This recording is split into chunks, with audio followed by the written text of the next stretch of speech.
any one of you, what you come here for in Satsang. Why do you come? Is you have nothing more to do? Or you need an excuse to get up early in Australia? And it's been so good, so helpful. And I really feel so much more joy all the time. So that's why I come. Good. I do. Good.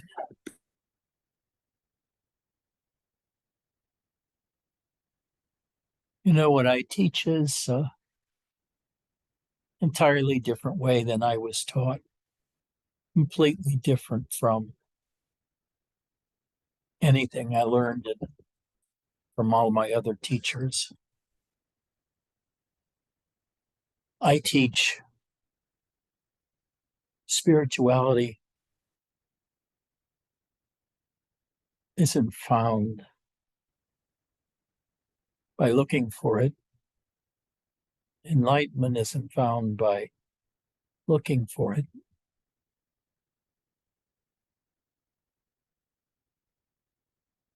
But I try to teach you to, in all circumstances, look to yourself. Yourself is the measure of all things. If you have a teacher and you like what he has to say, you're buying his bullshit. And instead, you should look to make your own bullshit. This was a very liberating thing that I learned over the years. The teachers weren't there to be prima donnas. They were there to help you find yourself, even though they never said that. And instead talked about enlightenment and ascension and many other thousands of terms, talking about the supposed goal of their brand of spirituality. But what I'm saying is, first turn to yourself.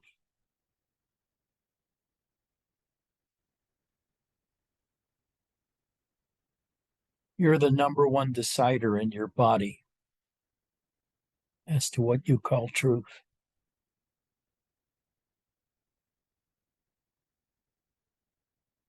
In effect, there is no real truth. Each of us just holds an opinion. So, in an effort to get you to turn your attention on yourself,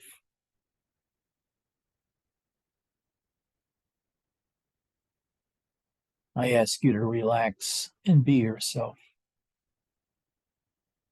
But in order to do that, you have to sort of pay attention to yourself to find out what yourself is.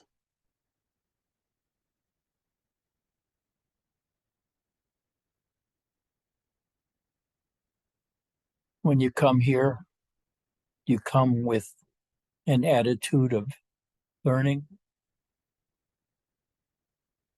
or of being. You come here searching for what you are or who you are, or to feel who you are.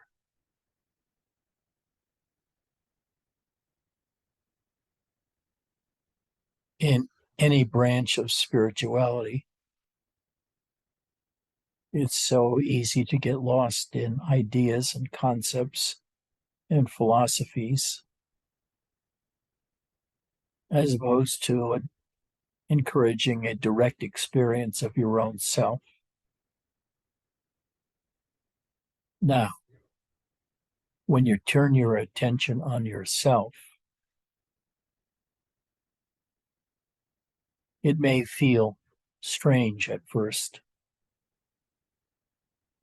hedonistic, that you take yourself above all others. But the thing is, you are the ultimate decider of everything in your life. Now, if you bought onto an ism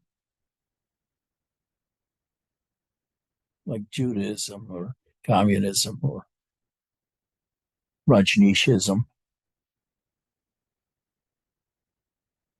you're buying into a set of concepts,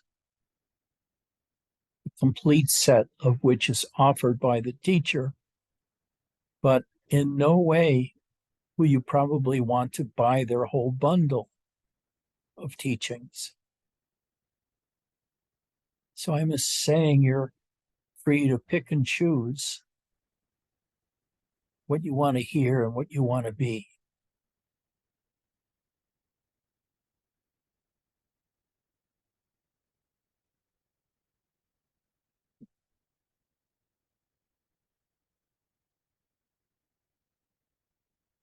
Forget about pleasing anybody else in your life.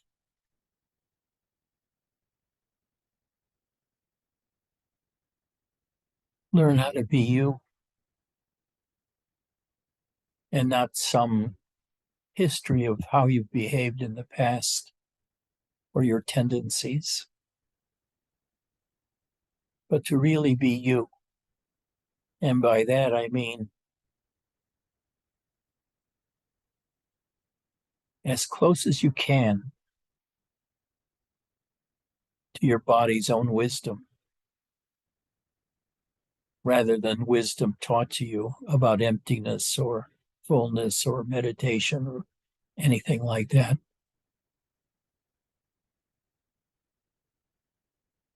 Just to find out who you are. Don't make it too romantic. Find out who you are really on a daily basis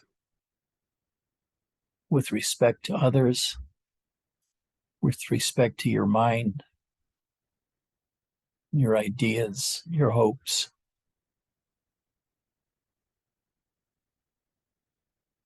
And as much as possible, that's accomplished by renouncing all ideas about what spirituality is, and instead taking a look at yourself and what you are.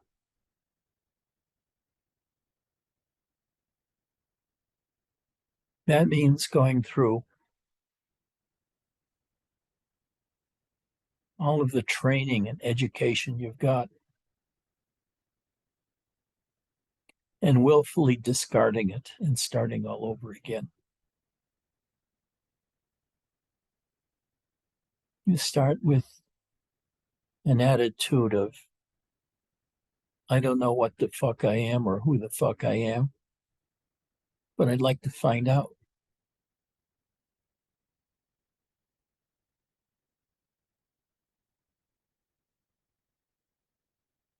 No teacher ever told us that I know of, that I've been exposed to.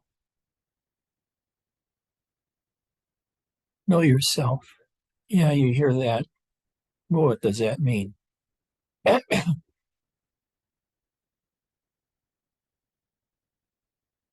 means that you are the beginning and end of your universe.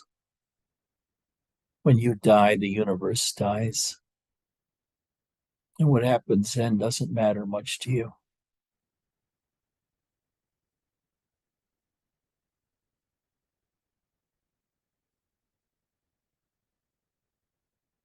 And forget about truth. There is no such thing as truth. Truths are something you put in words and concepts, and they're not real. The real you is both the same and changing from moment to moment. And you have to be able to hold on to who you are.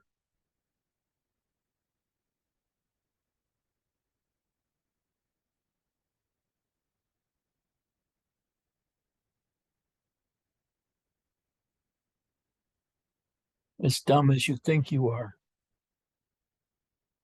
you're the gatekeeper to your own heart. Let your heart speak to you, not your mind. Just sit there and feel. Don't think. Don't think. Don't think. Feel who and what you are. Feel your body and actively shed any idea you have about who or what you are. And instead look afresh anew, asking yourself, who am I?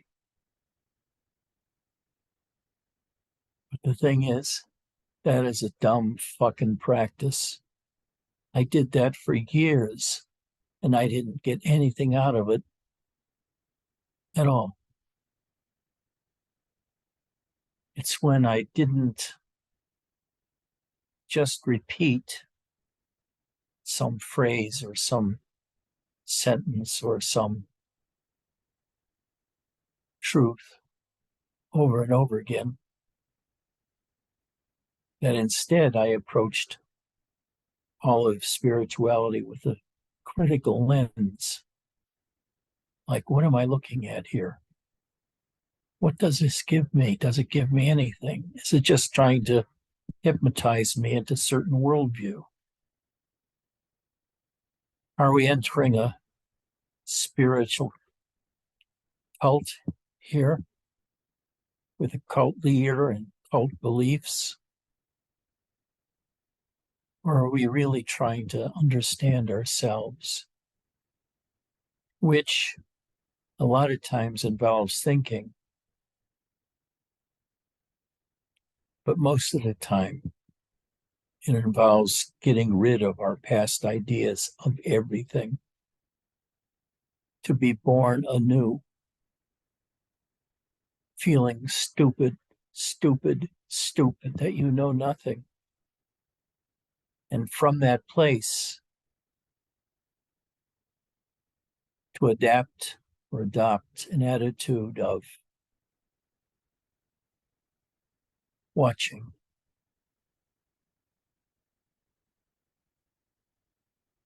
I wouldn't even say of learning.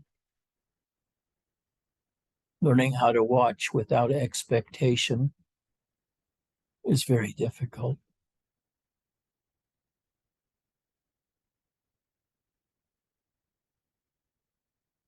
If you watch others, you're always intruding on your experience of others. When you watch yourself, then too still, you carry a whole bunch of ideas. And your own spirituality is to get rid of those ideas one by seeing they're not really true.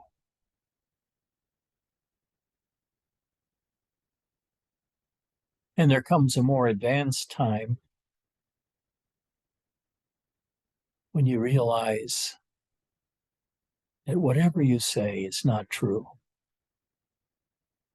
It's only an idea you will deem to be more true than other similar statements.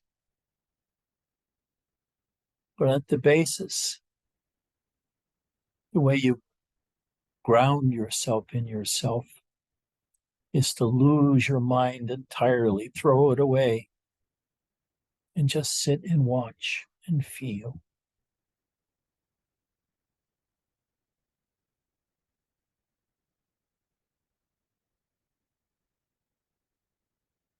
Your mind has fucked you over your entire life, filled you with concepts from so many different teachers, including your parents and teachers at school and all these other ones. It's amazing that you escaped able to function at all.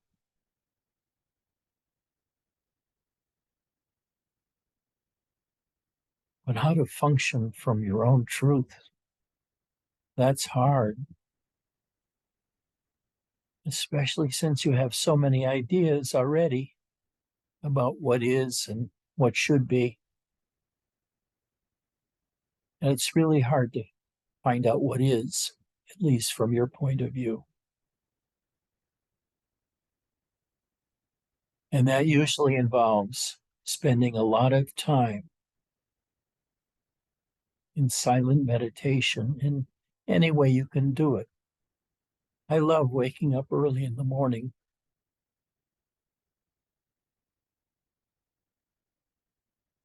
and just looking around,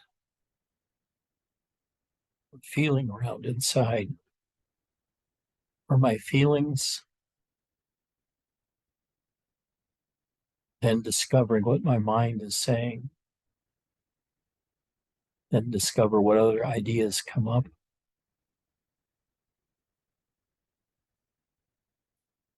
And all the while, watching without becoming attached to any of the concepts that come up. And you'll notice that gradually you become quieter and quieter.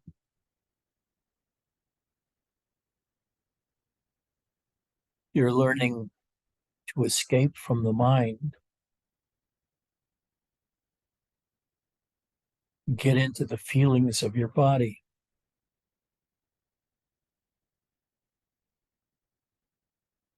Now you're saying that can't possibly be a truth or a way to be. Take a look at athletes. They're entirely, completely familiar with their bodies in ways that normal people aren't. But the problem is they're filled still with so many ideas from their past and so many experiences from their past. They're not really seeing or feeling who they are, but more or less still instruction, an idea. And the more you can free yourself from ideas by watching them,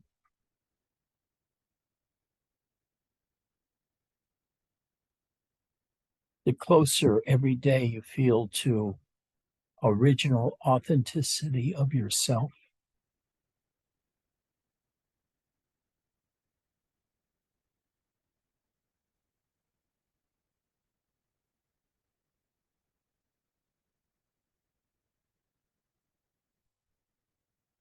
Don't ask the question, who am I? And just shut up after that. Wait for an answer to come.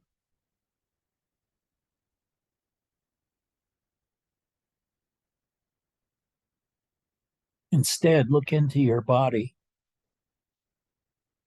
the feelings and experiences of your body, as well as what your mind is saying about all these things. In other words, split a part of your attention off of the mind and the mind's viewpoint and use that split attention to take a look at the mind, what it's saying, compared with your direct experience of what you're experiencing without any thought in your head.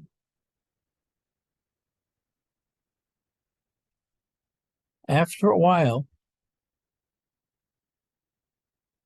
you'll find out you don't believe anything. You don't believe what Ramana said.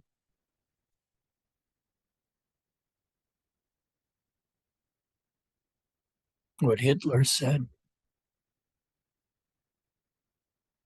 What Eisenhower said.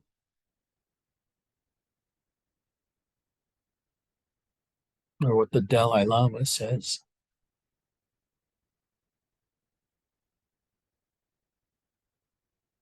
You refrain from acting on the concepts you've learned and the beliefs you've learned, and just realize how false it really is, all that your past is giving you.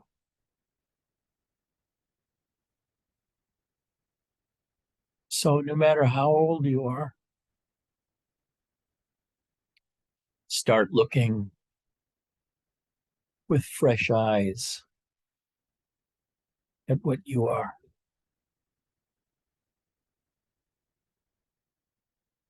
Now,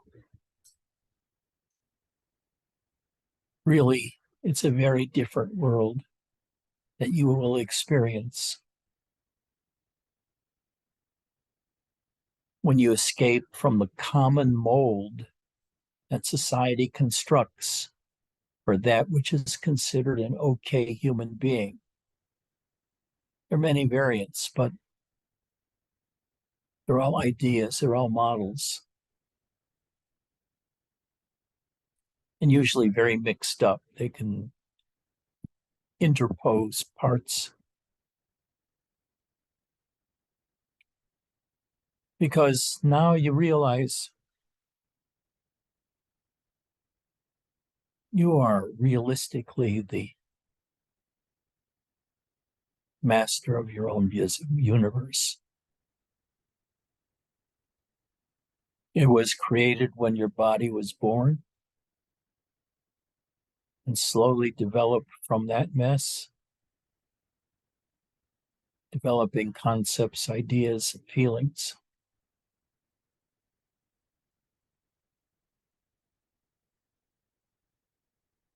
So that you're by no means simple anymore. You're very complex. You have too many ideas about yourself, what you should do, and how you should do it.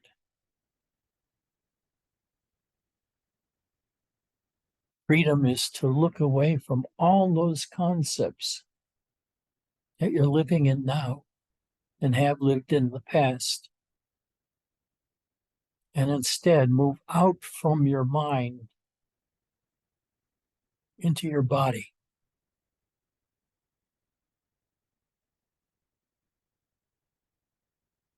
Scan your body with your attention. Feel your legs and your feet, toes, your buttocks, stomach, your chest, your head.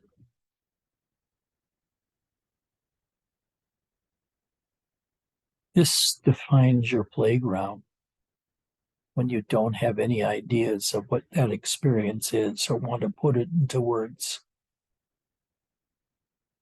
And instead, you relax everything you've ever learned.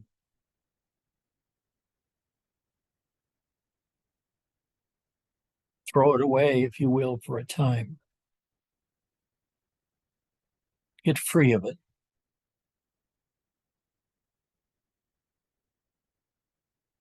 And when you're free of it, free of them, all those ideas, all those concepts, all those things you remember, and instead responding to each moment anew from the totality that is you rather than just the mental description of who you are. Everything changes. What you have is a profound freedom from the past, a profound freedom from all the rules that people want you to live by. Find your own rules, find your own purpose, or better yet, don't find any rules or any purpose.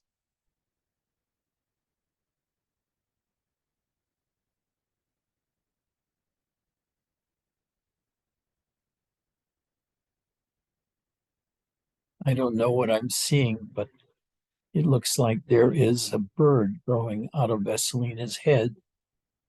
So I don't know what I'm seeing behind you.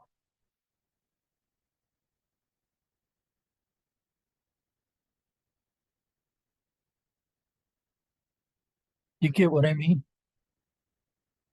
Freedom. Nobody else's ideas, not even your own ideas.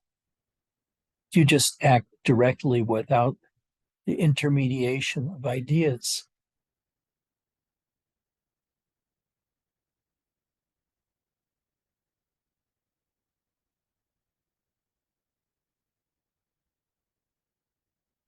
And the thing is, you can master yourself in a way that can't be done in any other way. You'll tear down the second-hand knowledge that makes you up, has determined your past, and places you in the steering seat of your own life. Reject the rules and the ideas of Marx, Mussolini, Joe Biden. Reject the ideas that they try to teach you. Why are they bothering to try to teach you all the time what the world is really like? Why don't they let you see it for yourself, what it's like? By just shutting up and not taking a stand at what's going on around you. You don't react mentally,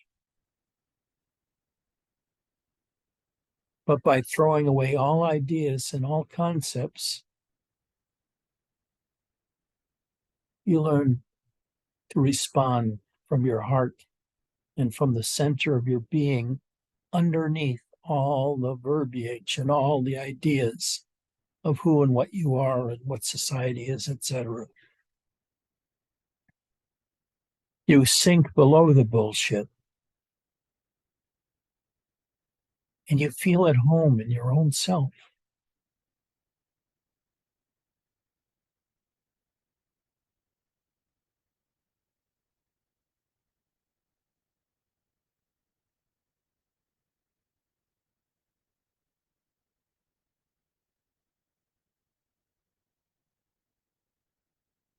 Authenticity, self-realization. They take on a new meaning after you've practiced a while, because they mean to get you to the place where you'll rely on yourself for everything. Now, of course, during this period of time, you're losing friends like crazy. You no longer fit into their thought patterns, their acceptable behaviors.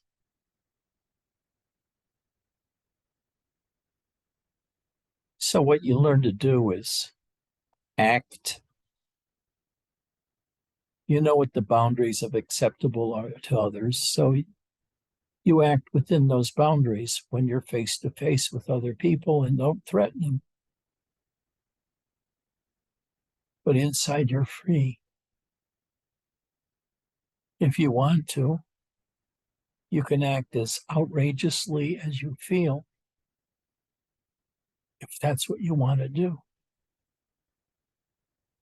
and see how people respond to you or run away.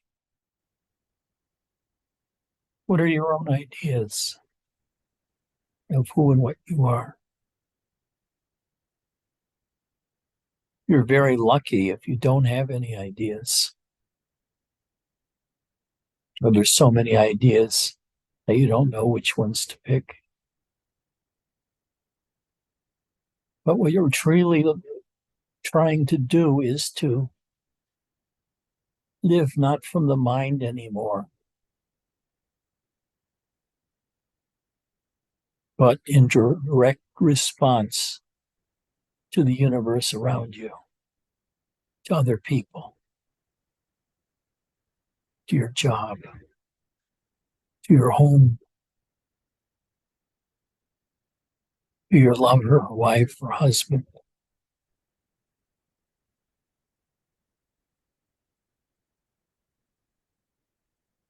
This can be a great learning experience for a couple who engaged in this search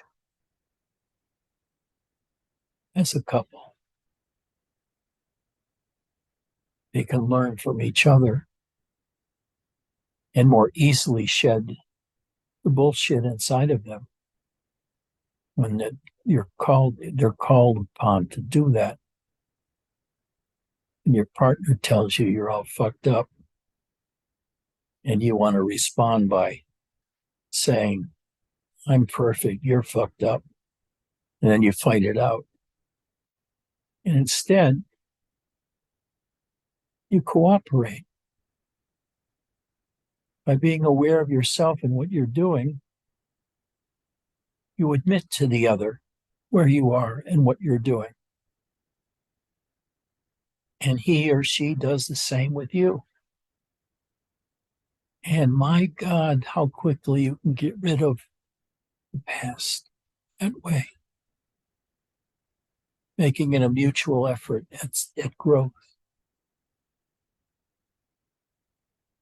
As long as you're not selecting a few ideas that you both abide by and you create a new model fitting only yourself, because then you're still living in your intellect, not your heart. Now, by living from your heart, I don't mean that all day long you're trying to feel into your heart to see what it feels like or feel what it feels like.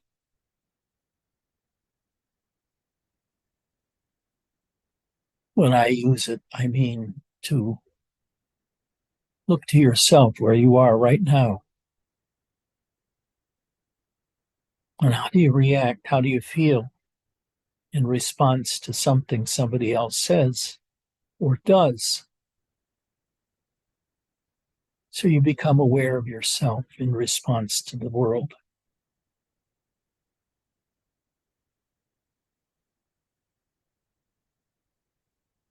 You may not like what you see.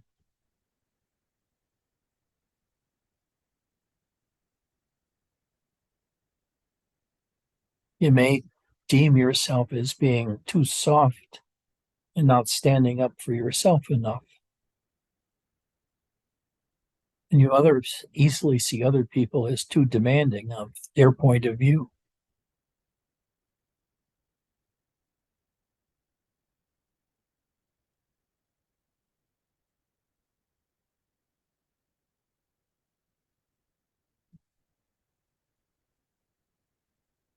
I don't know anybody here like that.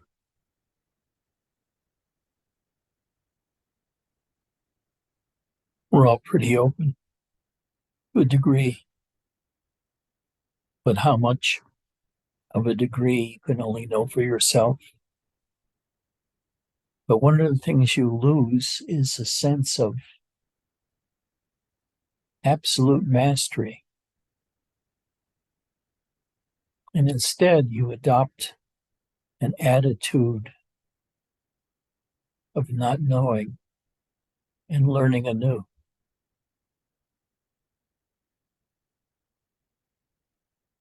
You grab onto that not knowing point of view as being real truth because you don't know. And from that position, you have to see or begin to see how you react to things.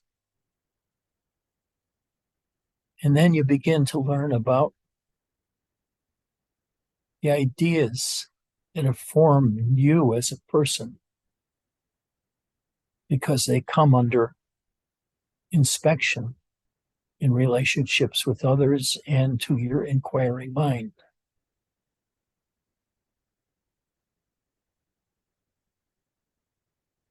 But after a while,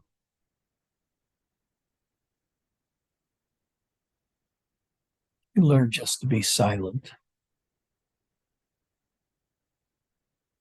And it's a state of continuous learning from that point of view. even though you're not deliberately trying to learn, but you're just trying to discover who and what you are and how you operate.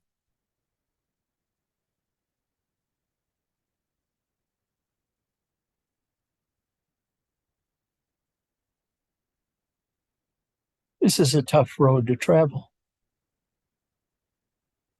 It's taken me 50 years to find that out. Going from a Zen monk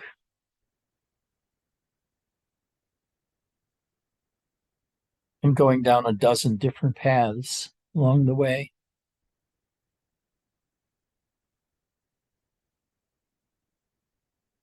Until I saw that all teachers were more or less full of shit, including myself.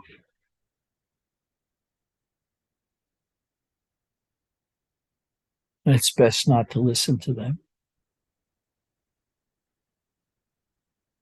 Because in the end, you're the one that has to pay the price for everything you do and say.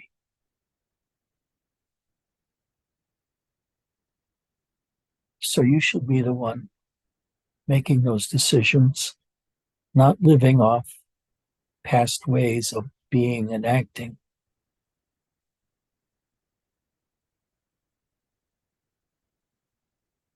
It's sort of, you have to truly become a warrior,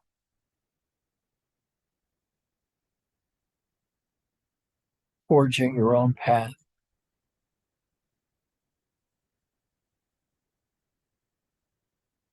And every moment you do this, after a while, you feel more and more grounded in yourself. And you can begin real self-exploration, because now you're far more deep than you thought you ever were.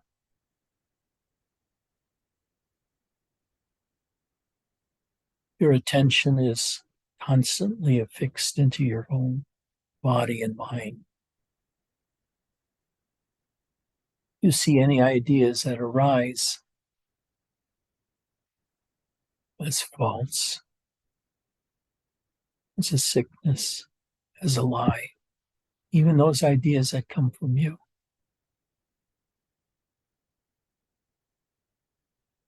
So instead, now, you leave behind all of thought and thinking and just get into your own being. Your own being. You're no longer a 10-year-old child going to school, absorbing other people's concepts. You're old and wizened, and are trying to find a way of life that feels more real.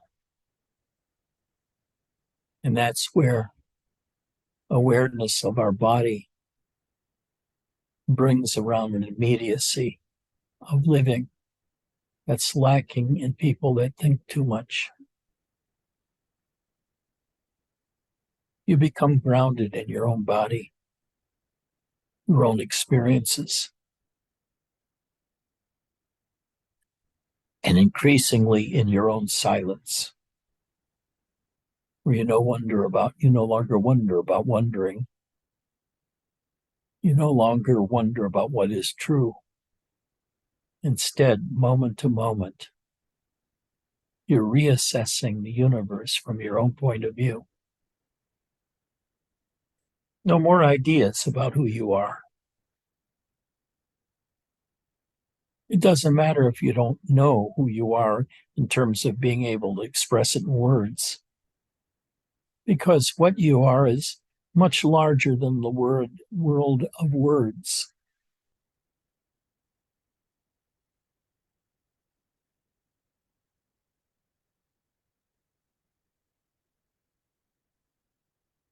Getting out of the world of words is what it's all about.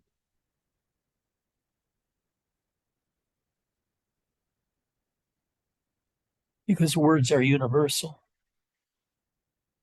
and you're particular.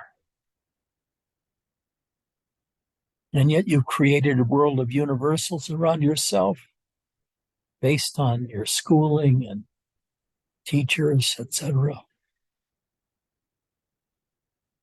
There's nothing fresh in you. You only feel fresh when you crap out all those ideas, flush them down the drain, purge yourself of the curse of knowing ideas, knowing truths, and instead refocus on knowing your body without words, without concepts. Much like an athlete can own his own body, although most athletes probably tend to overthink everything they do anyway.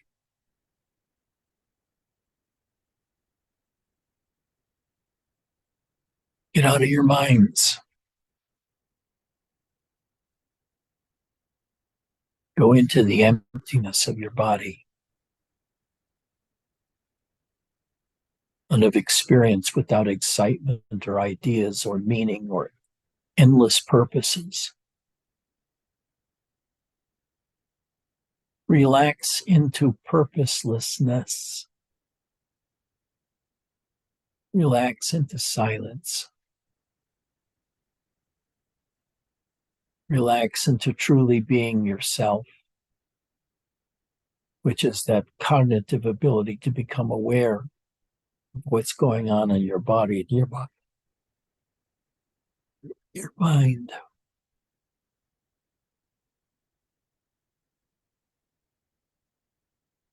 Be free from concepts. Drop all ideas. It's so hard at first. It's so hard because you don't know how to do it really.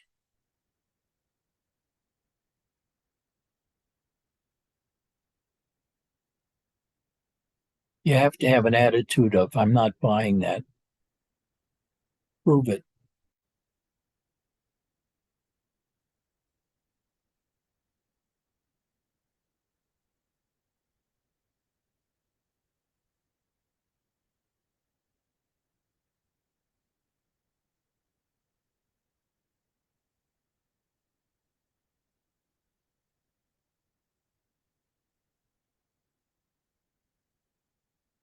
There's another thing to consider. What do all of these spiritual teachers offer you or claim to offer you, if anything?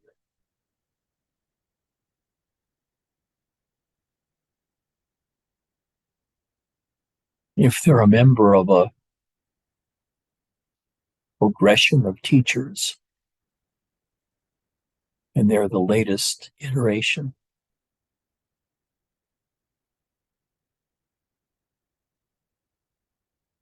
what they're trying to do is sell you on their beliefs and their lifestyle. And maybe it's because they think this is best for all of humanity. They have this point of view.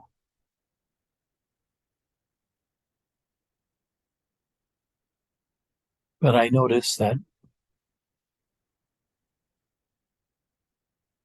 when I slow my mind and just sink into my body, I can feel my guts, my chest, my ribs, my lungs, how they fill with empty.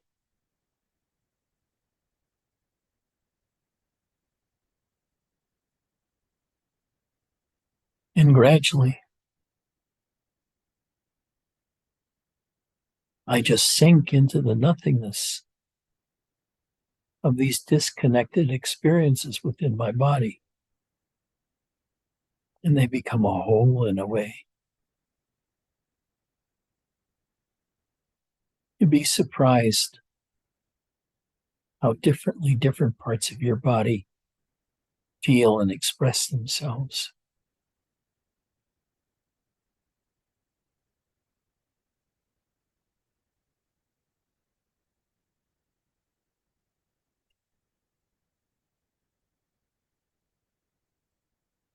I've told you about this before, but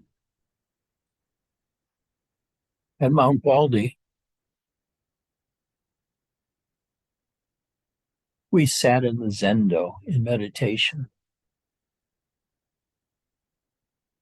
And after a certain point in our various intervals of meditation, we'd go to meet Roshi, who has given us a koan or not,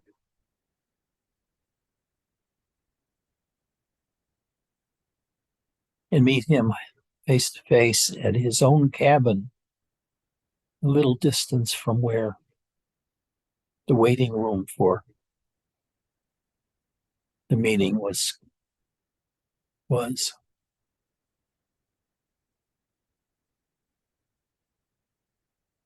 And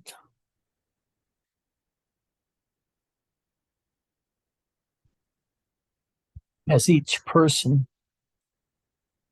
who went to meet Roshi, after they leave, the next person in the queue would get up and go to a sitting area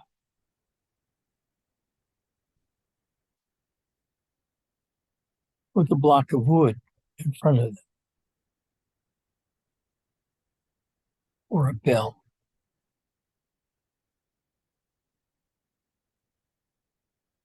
And they could strike that bell with a wand. No, she may step on the keyboard at any time, in which case the satsang might go out the window. So I'll try to prevent that. But anyway, you strike with the wand. And you knew after a while how many people were rather really focused, because you could hear it in the clarity with which they struck the bell. You strike it twice.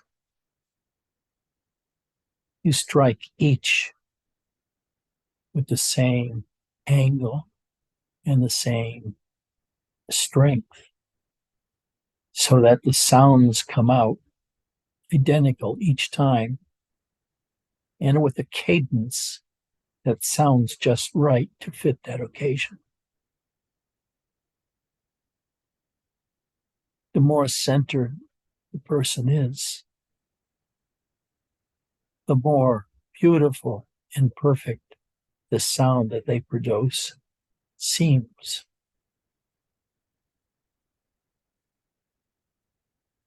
And you notice it in yourself as you progress. When you're really into not thinking in the mind, there's a kind of clarity that comes to all your actions, including ringing the bell or hitting the wood block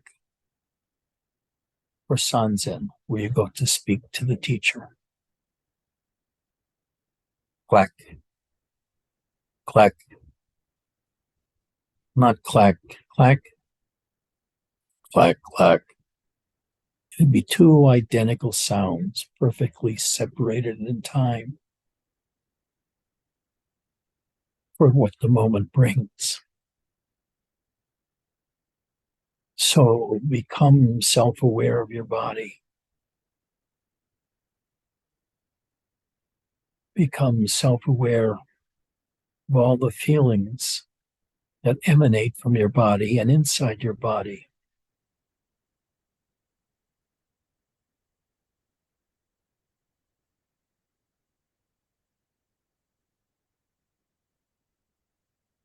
Grab onto the totality of your experience through your body. And just hold on there, rest.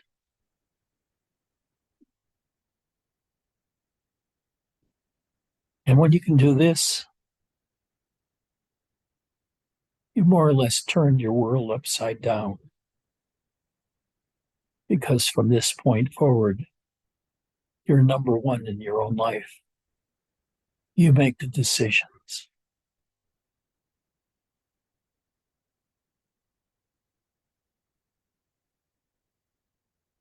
If you decide to be subservient, so be it. If you decide to be declarative, so be it. It'll be natural, not forced, not based on the past. It'll be new from you. And each day that you do this,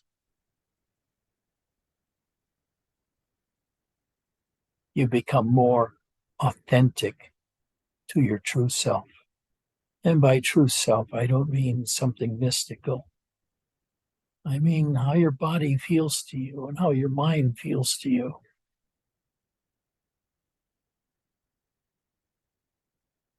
How silence feels to you.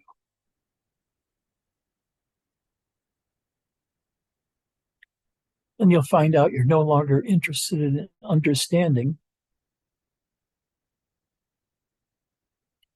but more so interested in your own being, what you experience, who you are, what you are, where you are. Hi, Radha. My little girl is keeping me company.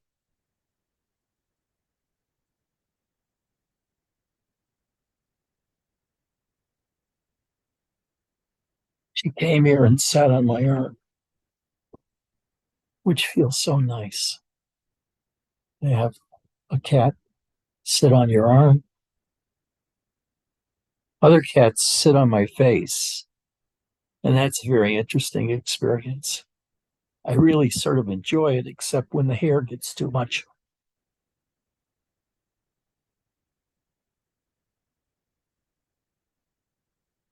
And the overall message I try to give people is that I love you all, and I'm here to help you get away from all those ideas of your past and learning slowly and gently how to be the commandant of your own prison until you're no longer in prison. You've been freed from the prison of ideas and concepts, of memory and habit. Habit is a hard one to get free of, but you'll notice it happens to you once you adopt this kind of lifestyle of not paying attention to your mind and pay attention to the environment and your immediate reactions to the environment.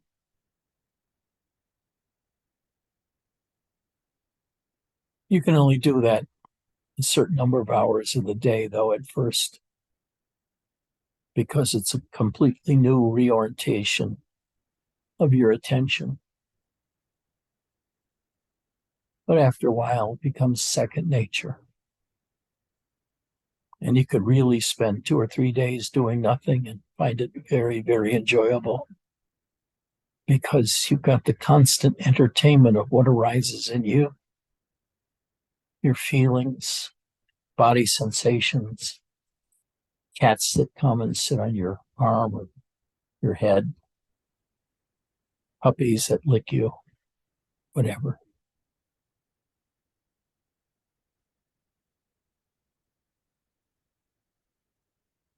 I really enjoy dogs too, but I had a dog, Pepper, the only dog I ever had. And when he died, it broke my heart because Pepper was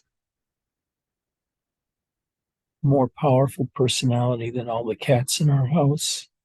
And it wasn't because of his intelligence or anything like that, but the sheer energy of his beingness made him come out number one in my mind, my experience.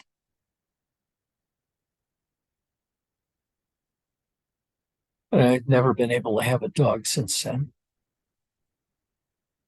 It's like losing a wife or a husband or a mother or a father when you lose an animal you love closely like that.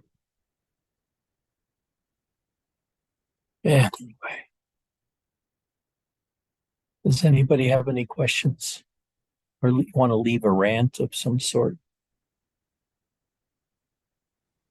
Anybody else have a question or an opinion?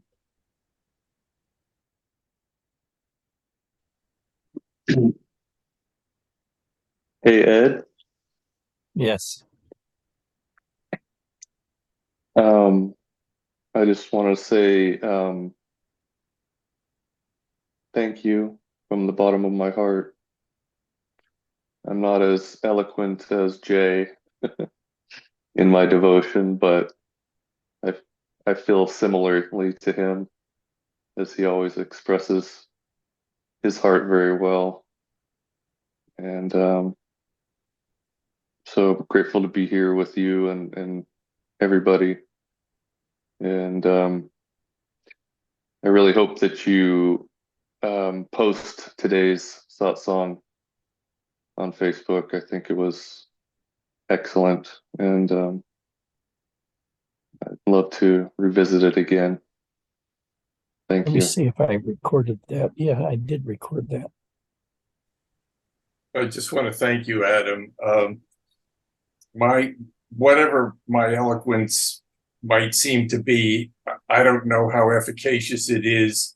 I'm very steeped in the mundane world. I I feel the what Edgy does to me is so exquisite that um, I'm reluctant to speak because I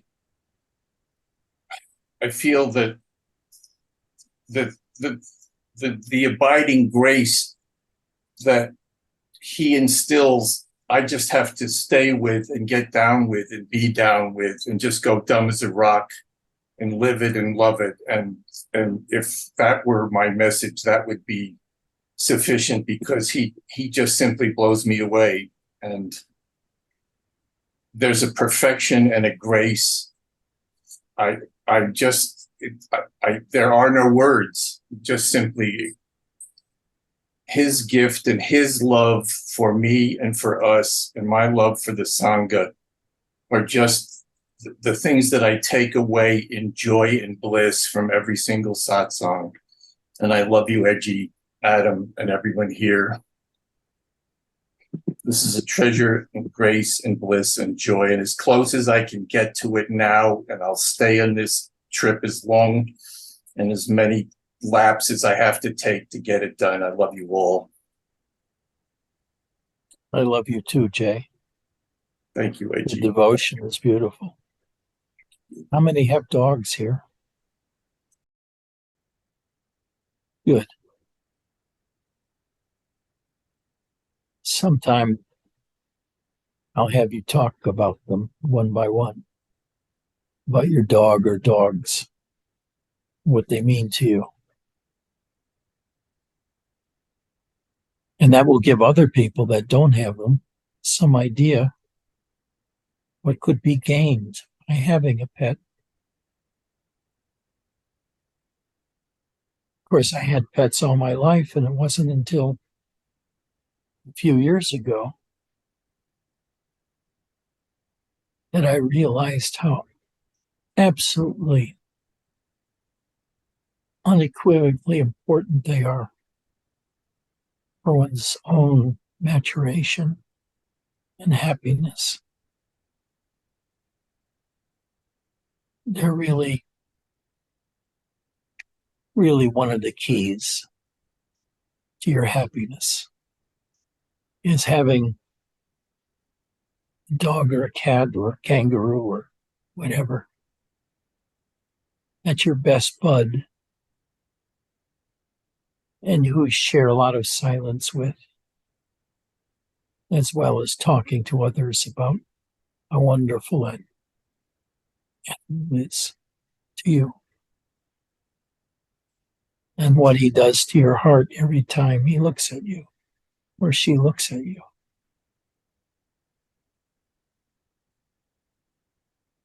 Mark, you have said nothing. Why? What's the matter with you? Are you broken? Think so. I don't have any thoughts in my head, so I think that your satsang has given me no reason to propound, to state anything, because the wisdom has left me right now. Usually I have something wise to say or interesting to say or provocative or whatever. But no, not today. Except I love your satsang. It was great. And it was right on point, right? Extremely helpful. So thank you for that. You're welcome. You're all welcome. Glad you all come. Come again. Come again. Come next Wednesday. I'll see you then.